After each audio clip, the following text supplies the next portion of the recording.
어서 오세요. 괴담 들려주는 낚시꾼 괴담로 괴담집사입니다. 단팬님들, 혹시 귀신이 영합으로 사람을 눌렀다는 말 들어보신 적 있으세요? 귀신들이 호의를 하고 모시는 귀신은요? 이번 사연은 이런 사연들을 들어보신 분들께도 모르셨던 분들께도 모든 분들이 오 할 사연일 것 같은데요. 이번 이야기는 비타님께서 보내주신 사연입니다. 비타님, 사연 제보 감사합니다. 그럼 비타님의 기묘한 경험담 괴담집사의 시점으로 떨어보겠습니다.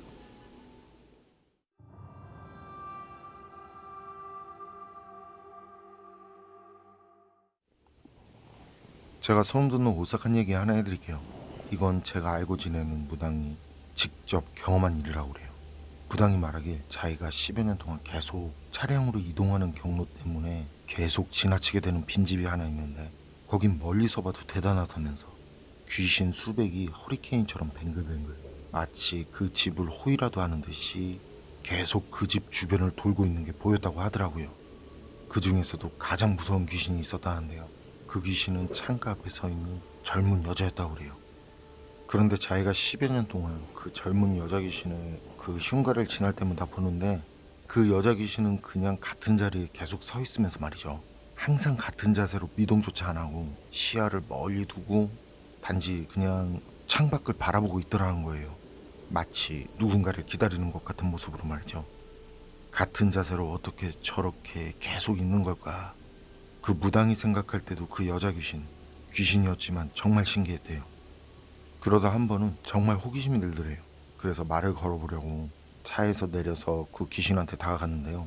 무당이 그렇게 다가가니까 10여 년 동안 먼 곳만을 바라보던 것 같은 그 시선이 처음으로 자기를 쳐다보더라는 거예요. 자세와 고개는 가만히 있고 눈동자만 움직여서 그렇게 자기를 쳐다보는데 그 눈매 부분이 한 5배쯤 확대돼서는 느낌이겠죠? 그런 식으로 자기한테 보이더래요. 그리고 그 여자가 자기를 보기 시작하니까요. 시간이 지날수록 계속 몸이 점점 무거워지기 시작했대요. 그런데 그렇게 몇 발자국 떼어냈을까 싶었는데 중력이 수십 배가 자기를 짓누르는 듯한 느낌이 들면서 말이죠. 무릎이 와들와들 떨리면서 굽혀지더라는 거예요. 그리고 바로 아무 저항도 할 수 없는 힘에 짓눌리듯 흙탕물이 있는 진흙탕에 처박혔고요. 손바닥을 땅에 댄 채 엎드린 모양새가 되었는데 무당은 이때까지만 해도 지금 나랑 해보자는 거지? 이런 생각이 들었고요. 여기 흉가 진짜 지독한 애라고 혼잣말을 하면서 손을 떼고 일어나려고 했대요. 그런데 아무리 힘을 줘도요. 허리가 펴지지 않고 무릎이 들어 올려지지 않고 손이 땅에 자석끼리 붙은 것처럼 지면에서 떨어지질 않더래요. 이때부터 땀이 줄줄 흐르고 치마에서는 노란 오줌이 새어나오고 턱 밑으로는 침이 질질 흘러나왔대요. 진짜 말로 표현할 수 없는 공포감에 오한에 그것에게 몸이 지배당하는 느낌이 들었다고 하더라고요. 그때 찍어 누르는 압력이 말이죠. 몸이 부서질 것 같다는 생각이 들 정도였다네요. 그런 상황에서 무당은 겁이 나서 말이죠. 있는 힘껏 용을 써서 고개만 겨우 올리고 간신히 떠지지도 않는 입을 떼어내면서 부들부들 떨면서 한마디 말을 했대요. 당신은 누구시냐고. 도대체 누구시길래 이곳에 계시는 거냐고. 그런데 그 여자 귀신은 좀 전처럼 자기를 쳐다보기만 할 뿐 아무 미동도 아무 대답도 없더라는 거죠. 그땐 진짜 말도 안 나올 정도로 무서웠는데 정말 궁금해서 다시 한번 물어봤대요. 당신은 도대체 누구시냐고. 그땐 떨려서 말도 제대로 나오지 않더래요. 그러자 무당 머릿속에 천둥가도 같은 큰 소리로 이런 음성이 들렸다고 해요. 한낱 미물 주제에 작은 것을 등에 업고 나를 능멸하냐고. 추하다고. 어째서 계속 나를 귀찮게 하는 것이냐고. 네가 신이라고 섬기는 고작 그 작은 것을 믿고는 나한테 이렇게 오만한 것이냐고. 이런 음성이 말이죠. 그리고 엄청 크게 웃는 목소리. 그런데 그때까지 여자라고 생각했던 그거 목소리가 여자도 남자도 아니더라는 거죠. 그리고 그런 목소리가 들리자 무당 뒤에 있던 동자신령이, 무당이 신이라고 섬기는 존재죠. 그 동자신령이 무당 치맛자락을 붙잡고 말했대요. 가자, 무서워, 가자. 이렇게. 동자신령이 그러니까 점점 그 목소리가 또 들렸다는데요. 내가 지금 이 자리에서 너를 당장 쳐 죽여도 인과가 나를 올가매지는 못한다고. 그러나 오늘은 날이 아니니까 그냥 보내주겠다고. 하지만 너의 하찮음과 무지함을 참아주는 건 오늘이 마지막이라고. 다시 한번 이 근처에서 나를 들여본다거나 얼씬거린다면 그때는 영혼조차 갈갈이 찢어 죽이겠다고. 자비는 오늘까지라고. 당장 꺼지라고. 이런 말을 하더래요. 그리고 그 말이 끝나면서 무당은 자신을 짓누르던 그 압력이 사라진 것을 느꼈고요. 그런 느낌이 드는 동시에 움직일 수 없던 몸도 움직였고요. 그래서 뒤도 돌아보지 않고 황급히 도망치듯이 그곳을 빠져나와서는 차를 타고 도망쳤고요. 그때 차를 운전한 운전기사랑 다른 남자가 같이 있었다는데요. 그 사람들도 그렇게 허겁지겁 뛰어나는 무당을 보고는 왜 그러냐고. 그런데 당시 무당은 입을 열기조차 무섭더래요. 아무 말도 하면 안 될 것 같고 아무 말도 할 수 없었다고 하더라고요.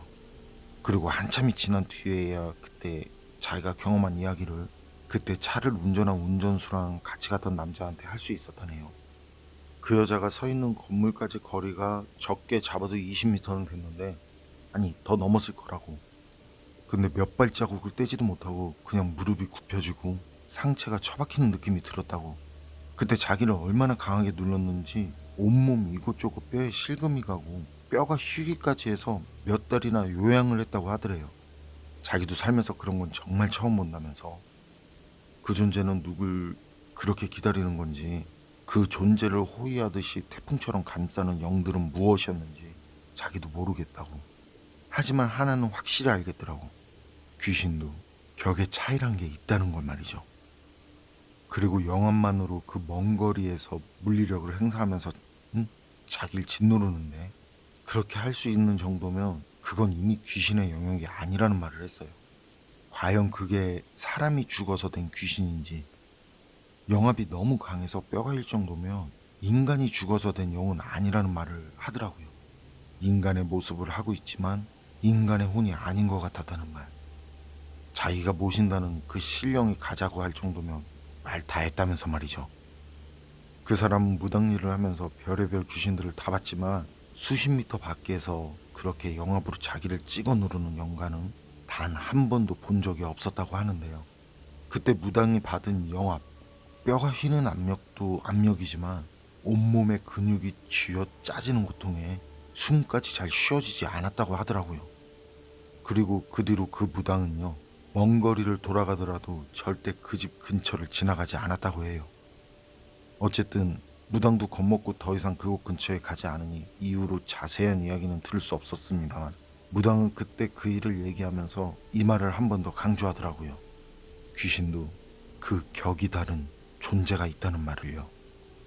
초원 위에 지어진 벽돌집, 그 집 창문가에서 매일 똑같은 자세로 서서 누군가를 기다리는 여자, 정체가 뭐였을까요? 믿거나 말거나 하지만 이건 무당이 진짜 경험을 했다면서 해준 무당에게 직접 들은 이야기입니다. 제가 들은 이야기는 여기까지입니다. 비타님 사연은 여기까지인데요. 영압으로 사람을 누르는 귀신이라, 귀신들이 주변을 돌며 호위하는 귀신이라, 무당이 모신다는 동자 신령이 쫄아서 빨리 가자는 귀신이라, 뭘까요? 저도 궁금해지네요. 여러분 생각은 어떠세요?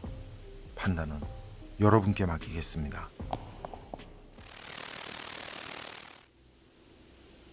어서오세요. 괴담 들려주는 낚시꾼 괴담로 괴담집사입니다.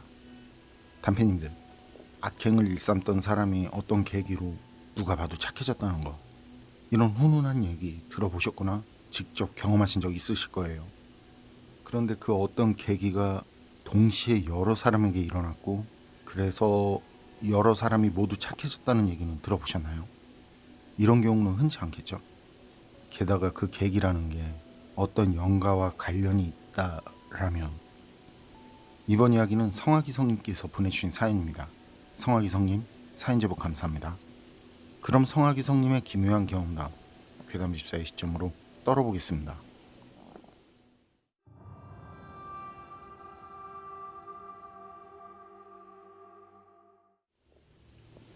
제가 소름 돋는 오싹한 얘기 하나 해드릴게요. 전 고교 시절 소위 노는 아이였어요. 아버지가 일찍 돌아가시고 어머니, 누나 둘이랑 같이 살았는데, 그땐 제가 생각해도 철없고 심리적으로도 많이 불안했었어요. 그런 상황에서 자연스럽게 노는 친구들과 만나서 탈선을 한 거죠. 그래서 그때부터 술이며 담배며 어쨌든 당시 전 마을은 물론 집에서도 누나들은 물론 천사 같은 어머니도 그냥 없는 자식으로 생각한다고 할 정도였어요. 이 얘긴 지금 생각해도 많이 후회하던 시절, 그때 친구들과 경험한 실화입니다. 기분이 이상한 거야. 근데 응. 기분이 쎄한 거야. 진짜 이상해. 그때는 완전 기가 다 빨린 상태였어 아주. 오도 가지도 못하고 응. 한번 주저앉았다가 다시 나고, 얘네는 계속 지네끼리 막 떠들고 웃고 막 희한한 소리 하고 막 그러는 거 아주 정신 나가갖고. 응. 근데 나는 미치고 환자가 있는 게 집으로 가고 싶은데 발이 안 떨어져. 야, 뒤도 못 돌아봤어. 그 기운이 아예 진 누르는 거야. 아예 움직이지도 못하게 사람을. 그러니까 아주 주저앉게끔 만들어. 주저앉아갖고 얘네는 막 떠들고 있는데 옆에서 미치고 환자가 있는 거야. 이걸 어떻게 해야지. 이거 집에 가고 싶은데 뭐 발이 안 움직여. 아예 주저앉았는데 기어도 안 가. 못 움직이겠어. 그 정도야. 얼마나 저 등골 식은땀 막 흘리고. 그때는 진짜 한번 내가 오대게 당해갖고, 근데 무덤가는 가지 말아야지. 안 갈라 그래, 재수. 당시 제가 태어나고 자란 마을은 작은 시골 마을이었는데요. 근처 다른 그 마을 애들까지 몇몇이 모여서 어울렸었네요. 그리고 아지트라고 그러죠. 다른 마을 거기 같이 어울리는 친구 집안 그 선산 밑에 있는 다 쓰러져 가는 집이 우리 아지트였어요. 그 집이 오래전에 묘지기 가족이 살던 집이라고 했거든요. 그런데 그 집은 사람이 살면 죽어나간다든지 아니면 어느 곳 하나 온전치 못하게 된다든지 이렇다 저렇다 말이 많은, 그래서 그 마을은 당연하고 우리 마을에서까지 유명한 흉가였던 거죠. 그래서 사람들이 꺼리는 곳이다 보니까 우리가 놀기엔 더없이 좋았던 거예요. 그리고 그 위쪽으로는 친구네 그 집안 사당이 있었는데 가끔 사람들이 모여서 왔다 가곤 했고요. 그 집안 시제라든지 집안에 초상이 났거나 했을 때였던 거죠. 그렇게 철없이 지내던 어느 날이었어요. 아이들하고 모여서 여느 때처럼 아지트인 묘지기 집으로 가는 길이었는데요. 사당역 근처에 사람들이 모여있더라고요. 그리고 그 사이엔 그 친구도 있었고요. 친구가 나중에 하는 말이 가까운 친척 집안 할아버지가 돌아가셨다고 그래요. 그래서 다들 모였던 거라고. 그런데 좀 지나서 그 친구가 이상해요. 그날은 애들하고 아지트에 모였다가 좀 답답해서 그 집에서 10m? 그쯤 산길로 올라가면 거기서부터 무덤들이 있는데요. 주변엔 나무도 없고 평평한 시골 같거든요.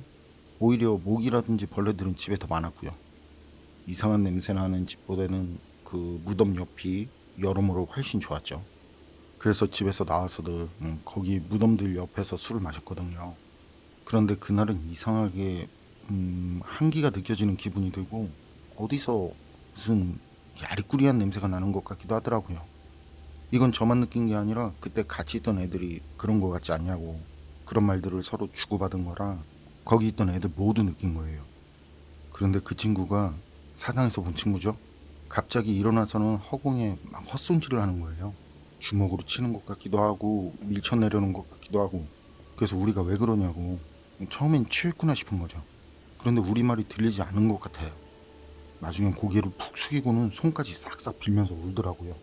그러면서 잘못했다고 하라는 대로 하겠다고 그러더니 뒤도 돌아보지 않고는 산 밑으로 뛰어내려가요. 그러고는 바로 자기 집 쪽으로 달려가요.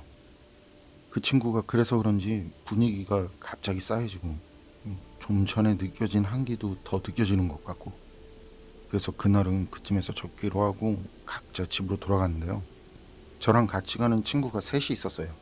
거기서 저희 마을까지 걸어서 한 30분 정도? 대충 그쯤 거리인데 길이 좋지 않죠.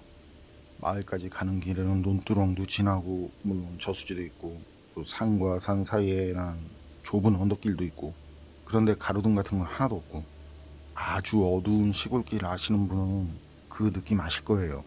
앞에 뭐가 있어도 희미하게 실루엣이 보일까 말까한 달빛 별빛 하나가 그렇게 밝다는 걸 알 수 있는 그런 어둠. 그렇게 어두운 길을 넷이 걸어가는데 말이죠. 산과 산 사이에 있는 언덕길을 갈 때였어요. 언덕을 올라갔다가 내려갈 때였는데 그때 제가 맨 앞에 가고 있었단 말이에요. 그리고 셋은 바로 뒤에서 오고 있었고 그 길이 넷이 한 번에 지날 넓이는 아니거든요. 그래서 그렇게 쪼르륵 가는데 갑자기 뒤에 있는 친구 셋이 킥킥킥하고 웃어요. 처음엔 신경도 안 썼어요. 그럴 수도 있는 거니까. 그렇잖아요. 그냥 지들끼리 뭔 얘기를 하다가 웃나 보다 했죠. 그런데 또 킥킥킥하고 웃어요. 그래서 왜 그러냐고, 니들 미쳤냐고, 왜 그렇게 재수없게 웃냐고. 그때가 80년대 후반이니까 진짜 오랜 세월이 지났는데 그 웃음소리가 아직도 기억날 정도로 날이 섰다고 할까요? 소름 돋고 기분 나쁜 웃음소리. 어쨌든 제가 왜 그러냐면서 뒤를 돌아봤어요. 그랬더니 이게 정상적인 사람 같지가 않은 거예요. 셋이 동시에 저를 쳐다보면서 계속 킥킥킥거리고 그땐 왜 그러냐느니 미쳤냐느니 이런 말이 안 나와요. 온몸에 소름이 쫙 올라오면서 발이 떨어지지가 않더라고요. 미친 사람? 아니요. 이건 미친 게 아니라 그냥 뭐랄까 공포 영화에서 보면 빙의 된 사람 나오잖아요. 어떻게 말로 표현하기 힘든데 확실한 건 그런 영화보다 몇 배는 더 압박감이 있다는 거예요. 전 그때 사지가 굳는 느낌이 들고 왠지 빨리 벗어나야 할 것 같은 그런 생각이 드는데 몸이 마음대로 움직이질 않아요. 그냥 굳어버려서는 꼼짝을 못하겠어요. 그런데 그 녀석들은 그렇게 킥킥킥거리면서 그땐 초점도 없는 것 같더라고요. 그런 상태로 저한테 다가오더라고요. 전 막 있는 대로 녀석들한테 소리쳤죠. 정신 차리라고 욕까지 해가면서 손에 잡히는 거 막 던져대면서. 그런데 녀석들은 제가 겁에 질리면 질릴수록 더 소름 돋게 웃더라고요. 그리고 거의 제 앞에 다 왔을 때 이것들 눈은 초점 없이 풀려서는 입에선 침까지 흘리고 있어요. 그런 상황에 저 잡으려고 막 몸을 숙이는데 그쯤 되니까 제 몸이 움직이더라고요. 그런데 일어날 순 없고 그냥 그 상태로 기었어요. 겁나 빠르게 미친 듯이 울면서. 진짜 사람이 그렇게 빨리 기어갈 수 있구나 할 정도로. 그렇게 한참을 가다가 다리에 힘이 들어가는 게 느껴지대요. 그래서 그때부터는 일어나서 뛰어서 집까지 달리는 거죠. 친구들은 어떻게 됐는지 계속 따라오는지도 모를 정도로 말이죠. 뒤도 돌아보지 못하겠더라니까요. 그리고 집에 들어가서 보니까 옷은 다 찢어져 있고 손 위에 무릎이며 얼굴까지 어디 성한 곳이 하나 없어요. 조용히 씻고 약 바르고 들어가서 누워있는데 잠이 안 와요. 계속 녀석들 얼굴이 떠오르는 거예요. 걱정도 되고 무섭기도 하고 그땐 심경이 진짜 복잡했죠. 그날은 뜬 눈으로 밤을 보내고 다음날 친구들이 먼저 집에 찾아왔어요. 집마당 앞에서 부르더라고요.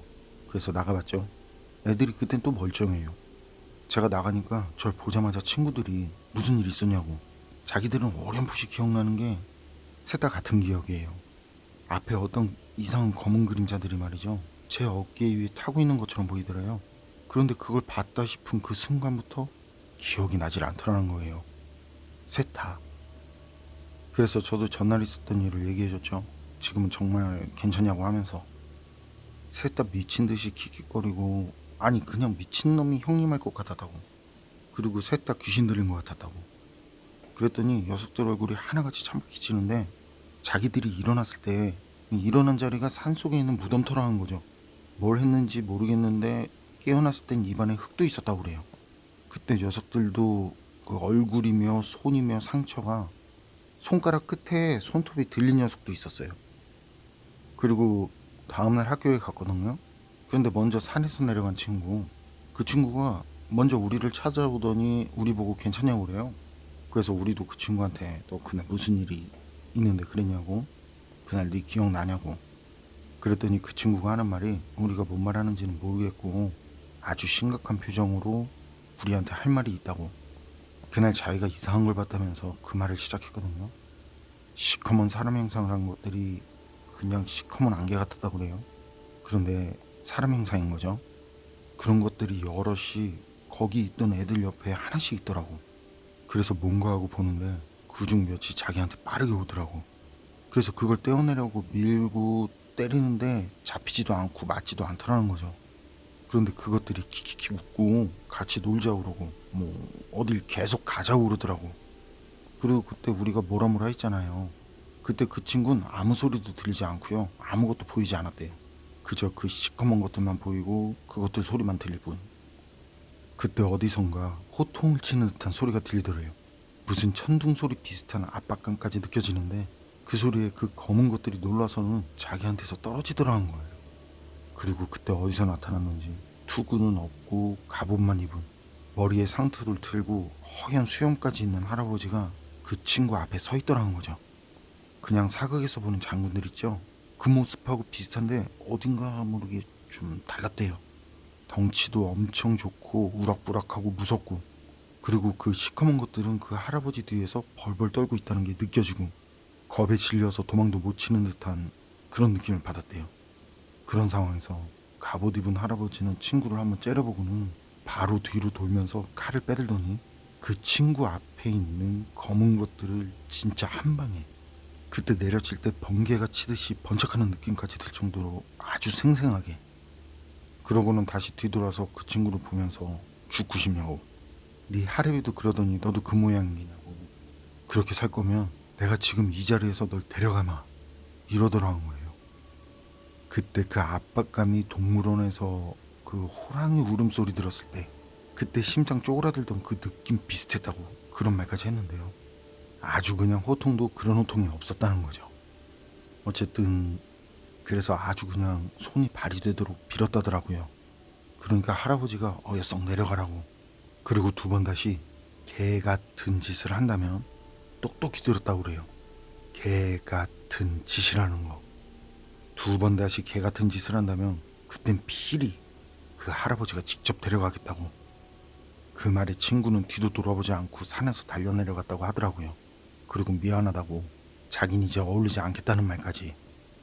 그런데 희한한 게 말이죠, 그 말을 들은 친구들도 표정이 심각해요. 제 어깨 위에 검은 그림자를 봤다는 친구들도 그렇고 다른 마을에 살던 친구들도 그렇고. 왜냐면 다른 마을에 살던 친구들도 집에 가면서 비슷한 경험을 했다는 거죠. 길을 걸어가는데 계속 뭔가가 따라오는 것 같은 그런 느낌이 들었다고 하대요. 저만 그걸 못 보고 느끼지 못한 거예요. 그래서 그 뒤로 그 아지트에서 만나는 친구들은 날이 갈수록 줄었고요. 몇 주 안 돼서는 아예 아지트에 가지 않게 됐거든요. 그리고 술도 담배도 하지 않고, 뭐 혼자 있을 땐 모르지만 적어도 제가 볼 땐 모여서 그런 일은 하지 않았던 거죠. 난 우리 아버지 예전에 한번 나 혼자 천서 갔다가 한번 거기서 잠깐 소주 한잔 마시고 잠깐 누웠다가, 근데 옛날 판정승들이 입는 정말 관복 있지. 관복 입고 뭐야 이렇게 머리가 산발해갖고, 아, 옷은 관복인데 머리가 산발돼 있다고? 산발해갖고 한 시간인가 있다 갔는데 형 쳐다보다가? 쳐다보다가 그 겨울에. 오, 그치. 그 정상적인 사람이 관복을 입고 옛날 그 조선시대 관복 얘기하는 거 아니야? 그거? 그치, 그거 입고 있는데 머리는 산발해갖고, 그 대신 갔을 때 여기 머리 이렇게 상수가 헤집어져갖고 산발해 있는 거야. 상투가 풀어진 거네, 그러니까. 그러니 그때도 무서워서 집으로 뛰쳐들어가고, 한번 초저녁인가 그랬을 거야 아마. 그리고 그런 일이 있고 아지트에 모이지도 않으니까 저도 애들은 학교에서나 보고 학교 끝나면 그냥 집에 있었는데요. 갑자기 돌아가신 아버지 생각이 나대요. 그런데 개벌은 난 못 준다고 아버지 산소에 가면서 소주 한 병 들고 처음엔 아버지 따라드리려고 사갔는데 결국엔 혼자 다 마셨죠. 그러고는 아버지 산소 옆에 누워있을 때였어요. 조선시대 관복 있잖아요. 그런 옷을 입은 할아버지인데 머리에 상투가 다 풀어져 있는 모습. 옷은 관복인데 머리가 산발을 한 모습인 거죠. 그런 할아버지가 절 매서운 눈으로 째려보더라고요. 아무 말도 없이 그냥 뚫어져라. 전 눈을 비비고 다시 봤어요. 그런데 있어요. 그리고 그 뒤부터는 몸이 말을 듣지 않아요. 그냥 온몸이 아파오고 온몸에 털 한 털은 바짝바짝 서고, 그 상태로 굳어있는데 그 할아버지가 안개처럼 천천히 사라지더라고요. 마지막까지 절 뚫어져라 쳐다보면서. 그리고 모습이 완전히 사라진 뒤에야 그제야 몸을 움직일 수 있어서 냅다 집까지 뛰어내려갔었죠. 그리고 그 뒤로는 저도 마음 고쳐먹고 더 이상 탈선하지 않고, 뭐 술이나 담배는 지금도 하지만요, 어머니나 누나들 속상하게 하는 일은 하지 않으려고 노력했다는 거 신기했어요. 그때 그 관복을 입은 할아버지가 제게는 아무 말도 하지 않았지만요, 느껴졌거든요. 그때 그 친구가 한 말처럼 지금 개같이 산다면 내가 데려가겠다고 그 할아버지가 그렇게 제게 말하는 것 같았어요. 그때는 진짜 한번 내가 오대게 당해갖고, 근데 무덤가는 가지 말아야지. 안 갈라 그래, 됐었으면. 성화기성님 사연은 여기까지인데요. 어떤 일이 있었는데 그걸 모두가 다 같이 경험했다. 놀랍네요. 그리고 다행이네요. 그때 그분들이 누군지는 모르겠지만 그렇게 좋은 영가를 만나서 사람들이 바뀌었으니 말이죠. 그렇잖아요. 그런 기회조차 갖지 못하고 반성도 없이 악행을 일삼다 죽는 사람들도 있으니까요. 이런 사연은 오싹하다기보다는 다른 면에서는 참 훈훈한 이야기라는 생각이 드네요. 어서오세요. 괴담 들려주는 낚시꾼 괴담로 괴담집사입니다. 단팬님들, 이런 종류 얘기 들어보셨을 거예요.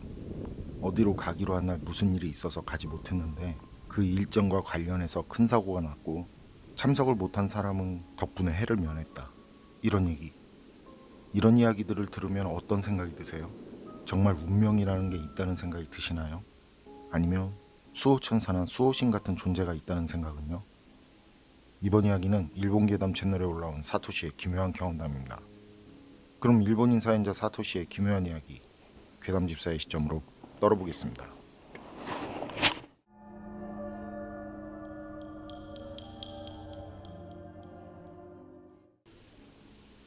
제가 소름 돋는 오싹한 얘기 하나 해드릴게요. 어떤 일로 친척 일동이 모였는데 오래전 돌아가신 할아버지 얘기가 나와서 문득 생각난 이야기를 들려드릴까 해요. 우리 집안은 조상님들이 키타마의 분해를 타고 와서 북쪽의 대제 홋카이도 여기에 정착하게 된 일족이라고 할아버지는 입버릇처럼 말씀하셨죠. 제가 어린 시절 할아버지는 넓은 농지를 소유하고 있었고 창고에는 오래된 농기구와 옛날 도구, 배의 일부로 보이는 물건이 잔뜩 쌓여 있었어요. 할아버지는 유독 저를 가장 귀여워해 주셨고 명절이나 여름방학 때 놀러갈 때면 항상 그 창고를 구경시켜 주셨거든요. 당시 제겐 산처럼 쌓인 그 용도를 알 수 없는 그 많은 물건들이 마치 무슨 보물이라도 되는 것처럼 보였는데 그만큼 궁금한 것도 많아서요. 할아버지를 끌고 다니면서 이것저것 많이도 물어봤었어요. 그러던 어느 날 할아버지 말이죠. 우리 집 가보를 알려주겠다면서 창고 2층에서 못 보던 나무 상자를 가지고 내려왔어요. 멋진 나무 상자 안에는 비단이 깔려있고 그 중심부엔 어른 손바닥 크기의 검은 상자가 들어있는데 아무 장식도 없는 장방형 상자. 생각보다 가벼웠고 흔들어 보면 딸깍딸깍 소리가 나는 상자. 당시 할아버지는 그 상자를 보여주시면서 처음 보는 엄격한 표정으로 상자를 열면 벌 받는다고 말을 하셨는데 그 상자 열려고 해도 열 수 없는 게 뚜껑에 손잡이가 없어요. 어쨌든 신비한 느낌이 드는 상자고요.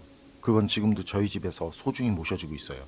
그리고 이 이야기는 그 상자와 저희 집안 그리고 저랑 관련된 진짜 있었던 이야기고요. 할아버지 말에 의하면 그 상자 내용물은 배의 수호신인 듯했어요. 할아버지도 그게 정식 명칭이 있는지 없는지는 모르지만 키타마의 분해로 교역을 하던 선조들이 안전한 항해를 기원하면서 배에 모시고 다니던 물건이라고 하셨는데요. 배가 낡아서 해체되면서 더 이상 배에 그 상자를 둘 수 없으니까 다른 큰 나무 상자에 넣어서 보관하게 된 거라고 하시더라고요. 게다가 그건 다른 배의 수호신보다 강한 힘을 가지고 있다고. 그 수호신을 태운 배가 바다로 나가면 항상 날씨가 좋았다고. 그래서 선조들은 수호신에게 깊은 감사를 표하고 대대로 소중히 모시고 있다는 말씀까지. 예를 들면 사들인 토지를 개간할 때 조금만 파도 논농사 짓기에 좋게 물이 솟아오른다던가 큰 파도를 만나도 우리 집안 핏줄이 타고 있는 배만은 별 흔들림도 없이 침수도 없이 항해를 할 수 있었다던가 라는 말이었는데 아무래도 바다 또는 물에 관련된 부분에선 그 상자 안에 있다는 수호신의 가호를 받고 있는 듯 했어요. 그리고 이건 할아버지가 실제 겪은 일인데요. 할아버지는 전쟁 중에 해군이었어요. 근데 입대 후 그때까지는 한 번도 아픈 적이 없던 할아버지는 어느 날 갑자기 원인을 알 수 없는 복통으로 엄청 고통스러워했고 급기야 기절까지 했었다고 하더라고요. 부대에선 전염병일 수도 있으니까 그런 배라는 제한적인 공간에선 치명적일 수 있으니까 할아버지를 육지에 남겨두고 출항을 했는데 이 할아버지가 탔던 군함은 전투에서 침몰을 했다는 거죠. 그리고 할아버지는 배가 침몰한 다음날 거짓말처럼 의식이 회복됐고 그런데 나중에도 할아버지가 아팠던 이유를 알 수 없었고 그저 수호신의 도움이라고 밖에는 그렇게밖에는 생각할 수 없었다고 하더라고요. 할아버지는 그 일로 꾀병을 부렸다고 의심을 받았지만 덕분에 죽지 않고 넘겼다면서 웃으면서 말씀하셨는데 그때부터였던 것 같아요. 제가 그 수호신에 대해서 큰 관심이 생기고 좋아하게 된 게 할아버지를 지켜줬다고 생각을 했으니까. 그리고 이후 혹시라도 나도 가호를 받을 수 있을까 하는 생각에 조금이라도 그 수호신의 눈에 들기 위해서 말이죠. 할아버지 댁에 갈 때는 항상 그 상자에 술을 바쳤는데요. 어떤 계기로 그 수호신이 여자라는 것을 알게 됐거든요. 술을 바치는 건 의미가 없다고 그래요. 그래서 그걸 알게 된 뒤부턴 머리 묶는 고무줄이라든가 유리구슬이라든가 플라스틱으로 만든 보석 같은 거, 여자가 좋아할 만한 물건을 바치고 바다에 놀러 갈 땐 두 손 모아 무사를 기원한다든지 어렸지만 제 나름 진심으로 수호신을 모셨다는 거. 그런데 뭐 딱히 특별한 일이라든지 우아할 정도로 좋은 일 같은 건 없더라고요. 그러면서 저도 나이가 들고 할아버지 댁에 가는 횟수도 줄었고, 그러다 할아버지가 건강이 악화되면서 큰 병원에 입원하게 되셨는데 그때 할머니도 병원 근처에 있는 큰아버지 댁에 계시게 되니까 그 뒤부턴 수호신이 있는 할아버지 댁은 빈집이 됐었어요. 그러다 어느 여름 주말 가족 모두 할아버지 병문안을 가게 됐고, 가던 도중에 빈집이 돼버린 할아버지 댁에 들러서 청소를 하게 됐는데요. 그날은 시끄럽게 느껴질 정도로, 그렇게 크게 진짜 묘한 느낌이 들 정도로 곤충들이 울더라고요. 특히 그 창고 근처, 날도 더운데 짜증이 날 정도로. 아버지는 사람이 살지 않으니까 벌레가 많이 번식한 것 같다고 그렇게 말하면서 그때는 가족 모두 별스럽지 않게 넘겼어요. 그리고 할아버지를 찾아뵙고 할아버지와 식사를 한다든지 하면서 지내다 집에 돌아갈 날이 왔는데, 그런데 당일 아침 제가 갑자기 원인을 알 수 없는 고열을 내면서 쓰러졌다는 거. 전날까지 건강했는데 무려 40도가 넘었다고 하더라고요. 물론 전 그때 기억이 하나도 없고요. 병원에서 이것저것 치료를 했다는데 열이 전혀 내려가지 않았다고 하더라고요. 그리고 집에 갈 땐 페리선을 이용할 예정이었는데 제가 그런 몸 상태라 취소하고 하루 더 머물게 됐던 거죠. 그날 밤 정신이 살짝 들어오는 것 같던 그때 그 거대한 지진이 일어났어요. 2011년 동일본 대지진. 여기저기서 물건이 떨어지고 병원 전체가 정전되고 정말 말 그대로 아수라장이었어요. 날이 밝고 나서야 그 섬에 엄청난 높이의 쓰나미가 훑고 지나갔다는 걸 알게 됐는데요. 그때 그 사실을 한 가족 모두는 아연실색에 썼던 그런 기억이 나요. 그때 운 좋게 우리가 머물고 있던 장소는 피해가 거의 없었지만 그 예약한 페리, 끔찍한 소식을 듣게 됐거든요. 그리고 큰아버지 가족과 우리 가족은 같은 장소에 있었기 때문에 할아버지 할머니를 신속히 대피시키고 보살필 수 있었어요. 참고로 제 원인 불명의 열은 지진이 일어나기 직전에 급격히 내려갔고요. 지금까지도 가족들은 우연이라고 말하고 있지만 전 수호신 덕택이라는 생각밖에 들지 않더라고요. 그래서 할아버지가 계신 병원으로 가서 살짝 그 얘기를 했더니 할아버지도 이렇게 찬동하셨어요. 사토시가 그동안 그 수호신을 계속 소중히 여겨왔기 때문에 사토시 너를 지켜준 게 아닐까 싶다라고. 덧붙여서 창고를 청소하러 갔을 때 곤충이 시끄럽게 울었다고 말씀드리니까 그건 아무래도 다가올 위험에 대한 수호신의 경고였을지도 모르겠다고 그렇게 말씀하셨어요. 뭐 단순히 곤충들이 지진의 전조를 느끼고 그것 때문에 불안해서 우는 소리였을 수도 있다고 생각할 수도 있겠지만, 어쨌든 나중에 할아버지 댁 뒷정리를 하러 간 날, 그날도 창고에 갔었거든요. 그런데 그날은 곤충들이 울지 않았어요. 그리고 그 수호신도 무사했고요. 전 당연히 깨끗이 먼지를 닦고 잘 갈무리를 한 뒤에 다시 감사 인사를 드렸네요. 제겐 이런 히스토리가 있었기 때문에 할아버지가 돌아가셨을 때 그 수호신은 제가 물려받았고요. 그리고 지금까지도 가족들은 반신반의하고 있지만 그래도 전 바다나 물가에 갈 때면 빠뜨리지 않고 합장해서 기도를 드리고 있고요. 낚시가 취미인데 그래서인지 출조를 했을 때 악천후를 만난 적은 한 번도 없었답니다. 사토시 사연은 여기까지인데요. 2011년 동일본 대지진. 동일본 대지진은 자연재해로 따른 재산 피해액이 인류 역사상 가장 큰 참사로 기록된 참사죠. 그런데 그런 자연재해가 발생한 날 사토시가 이유 없이 아파서, 그래서 살아남은 사토시와 가족들. 운이었다면 엄청 좋은 거고, 집안을 지켜주는 수호신이라. 여러분 생각은 어떠세요? 판단은 여러분께 맡기겠습니다. 괴담록 오늘 이야기는 여기까지입니다. 그럼 전 다음에 또 다른 사연으로 찾아뵙겠습니다. 늘 건강하시고 평온하세요. 함께 해주셔서 고맙습니다.